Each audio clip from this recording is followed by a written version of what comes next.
नमस्कार. आज आपण बोलणार आहोत नवरात्रीमध्येच घडणाऱ्या काही फालतू आणि लोकांना चुत्या बनवायच्या धंद्याबद्दल. नवरात्रीमध्ये काही लोक आता 9 दिवस उपवास पकडतात. असं दाखवतात की आपण देवीचा लय सन्मान करतो, देवीला साडी नेसवणार किंवा इतर प्रकारे देवीची सेवा करण्याचा प्रयत्न करणार. काही लोक उपवासामध्ये चप्पल घालत नाहीत. असं दाखवतात की आपल्यामध्ये देवीबद्दल खूप श्रद्धा आहे, त्याच्याबद्दल खूप आदर आहे. देवीला तर आपण प्रत्यक्षात बघू शकत नाही, भेटू शकत नाही, पण रियालिटीमध्ये बघितलं तर आपण ग्राउंड लेवलला किंवा पृथ्वीवरती आपण महिलांना बघतोच. महिलांना आपण देवीप्रमाणेच पुजतो, हिंदू धर्मात त्यांना आपण देवीच म्हणतो.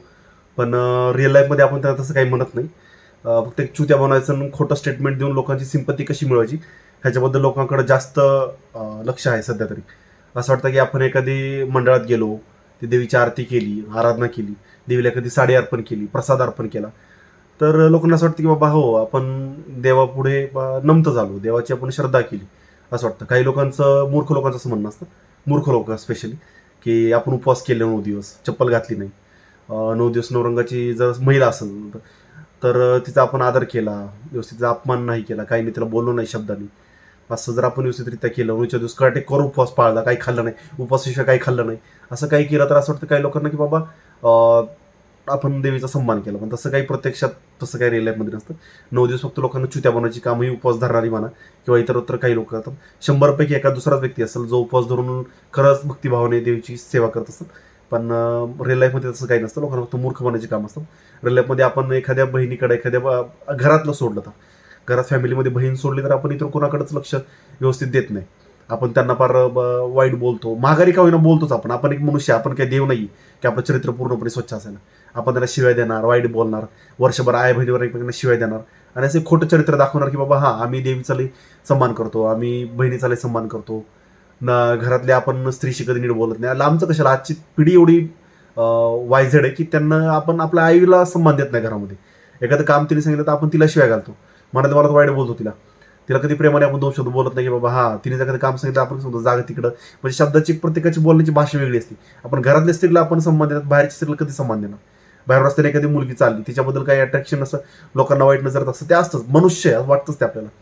मग ते माणूस कधी ज्या वाईट गोष्ट कृत्य करतो, वाईट गोष्टी बोलतो, त्या कधी मनुष्य स्वतः स्वीकारत नाही. ते फक्त आपण एक लोकांना फक्त सिंपती घ्यायचं काम असतं की बाबा उपवास केले, नाही केलं, ते केलं, फलाण नेमका, हे काही नाही. वर्षभर शिवाय घालायच्या, 9 दिवस उपवास धरून देवी का तुम्हाला खरंच भेटणार का? देवीला काय दिसत नाही का? 9 दिवस कळतं ना आपण किती काय करतो, कसं काय करतो. त्यापेक्षा खरं राहून रिअल राहिलं म्हणजे बरं राहतं ना, की आपण 9 दिवस उगा चांगलं दाखवायचं आणि वर्षभर मादरचोदपणा करायचा, हे चुकीचं आहे. त्यापेक्षा वर्षभर पण चांगलं वागा, 9 दिवस पण चांगलं वागा, किंवा वर्षभर पण नालायक वागा, 9 दिवस चांगलं वागून काही देवाला मूर्ख बनायची काम मुळीच करू नका.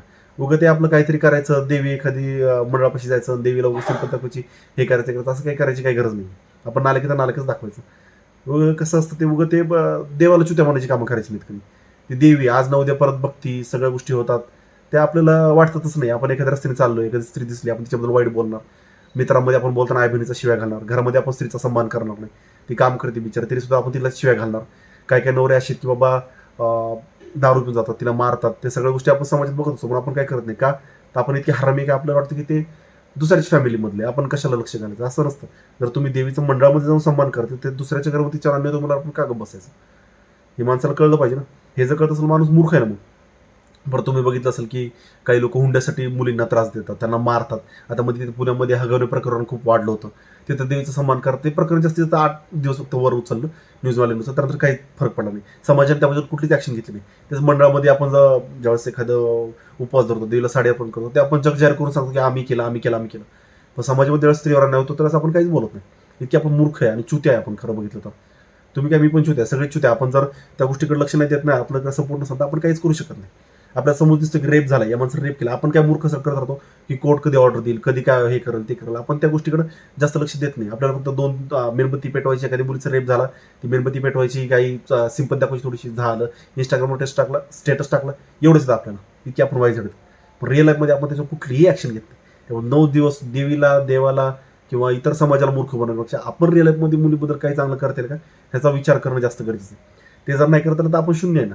आपल्याला जर एखाद्या स्त्रीचा सन्मान नाही करता रिअल लाईफमध्ये, दांड्यामध्ये गेल्यावर तरी काय, एखादी मुलगी सुंदर दिसली तर आपण तिच्याबद्दल वाईटच बोलतो. कुठल्याही तर मायकलाल नाही, कोणी तर ब्रह्म नाही, किंवा असं कोणी सनातनी किंवा सत्य माणूस नाही असं की तो तिच्याबद्दल काय वाईट विचार करत नाही, काय नाही. सगळे माणसं हे दलिंद्रच आहेत. आपण विचार करतोच. आपण असं नाही की तत्ववादी की सत्ययुगातली माणसं आहेत किंवा आपण त्याच्याबद्दल वाईट विचार करणार नाही, त्याच्याबद्दल तिथं वाईट विचार करत आणि देवीसमोर तिथं पाया पडते. इतकी तर आपण दळबद्री आवलं ते. आपल्याला एवढं कळत नाही की देवीसमोरच आपण काय चालू असतो काय नाही ते. आपल्याला हे पण कळत नाही आपले उपवास चालू किंवा काय चालू काय नाही ते. काय काय तर लोकांना अट्रॅक्ट करण्यासाठी उपवास धरतात देवीचे, पण रिअल लाईफमध्ये त्यांची इतकं नालेखून नसतं. त्यांना कसं प्रियस तिला फार शिवाय वेळ देणार, मारणार वगैरे तिला. इतकं म्हणजे खूप किळसवाना प्रकार आहे समाजामध्ये की दाखवायची जात वेगळी आणि खायची जात वेगळी. नंतर कुणी काय बोललं की त्याला शिवाय द्यायच्या. त्यामुळे रिअल लाईफमध्ये जास्त सन्मान करायला शिका आणि असं देखावा करण्यामध्ये जास्त जाऊ नका. उपवास करून देवी कधी भेटणार नाही. रिअल लाईफमध्ये सन्मान केला तर म्हणजे स्त्रीचा सन्मान केला तरच ती आपल्याला भेटेल. जय हिंद, जय महाराष्ट्र.